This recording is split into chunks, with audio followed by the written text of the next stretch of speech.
Assalamualaikum and good morning to everyone. Okay, today we will learn on power series. So we will learn on the convergence test. In the convergence test, we got a lot of tests. Okay, so the only one that we learn, okay, in this class is ratio test. So this is the formula for ratio test. Okay. Okay, you need to put the modulus here. Okay.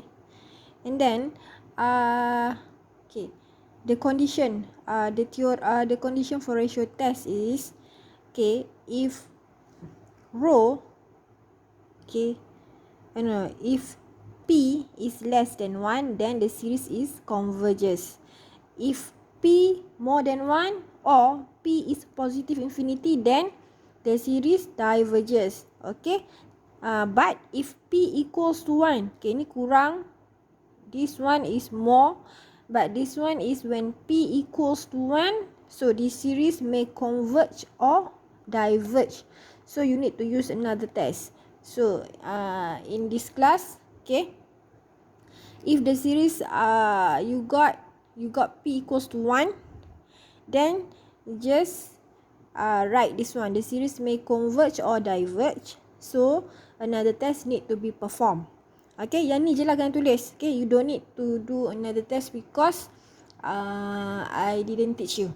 Okay, I only teach you the ratio test only. Okay. Okay, let's go for an example. So this is example. So okay, to solve this question using the ratio test, okay, you need to do like this one lah.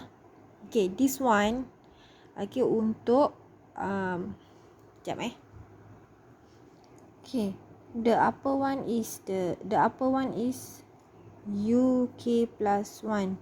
This one is the original one from the question UK. Okay, see, it is the same, only this one every k must plus 1, so every k must plus 1. Okay, okay, this is the factorial.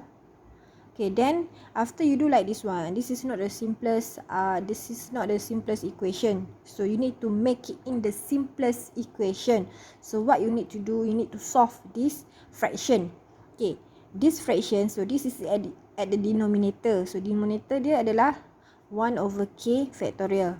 So when you bring it up, so what will happen, it will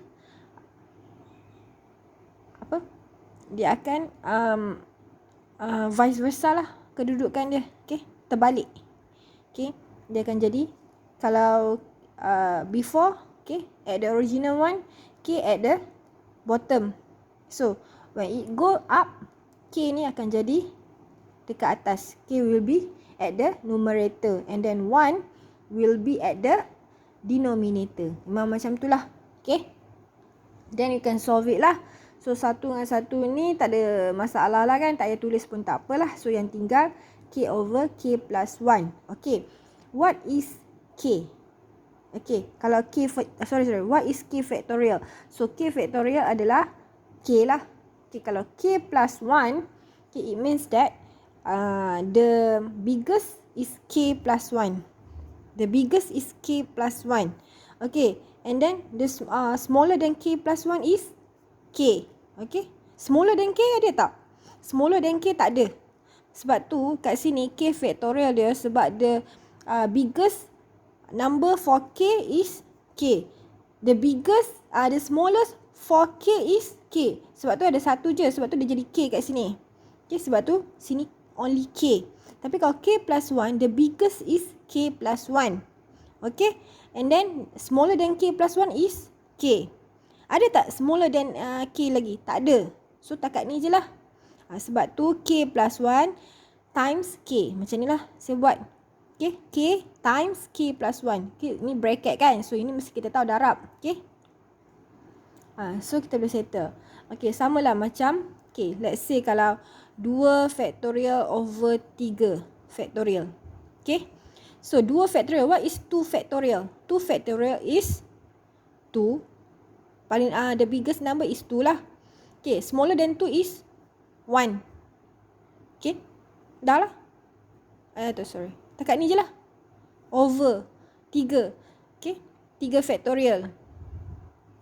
Okay, 3 factorial.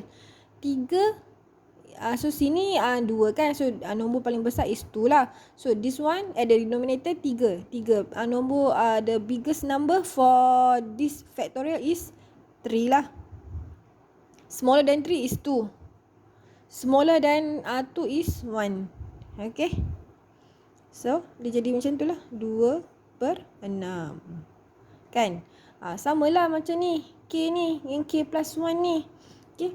K ni is the biggest for the K factorial is the biggest number for this factorial is K lah. So after K is tak ada apa-apa dah lah. K je lah. Macam ni 2. The biggest one is 2. So letaklah 2. And then smaller than 2 is 1. Okay. Sama lah K plus 1 ni. Okay. The biggest for K plus 1 factorial is K plus 1. Okay. After K plus 1, the smaller one is K. Okay. So what about 1 factorial over 2 factorial? So samalah. 1. Nombor selepas dia adalah kosong kan. So kalau kosong pun dapat 1 juga. Memang macam tu lah. Okay. Kalau kosong factorial adalah 1. 1 factorial adalah 1 juga. Memang rules dia macam tu.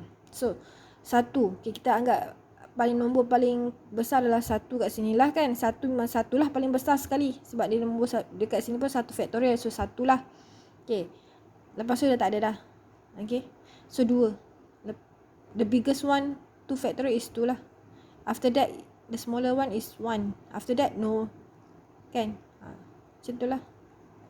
Anggap K ni macam 1 lah. Okay. Dah tak ada dah nombor smaller than 1. No smaller than K. Memang K lah yang satu-satunya yang ada. Okay. Macam tu lah settlekan dia.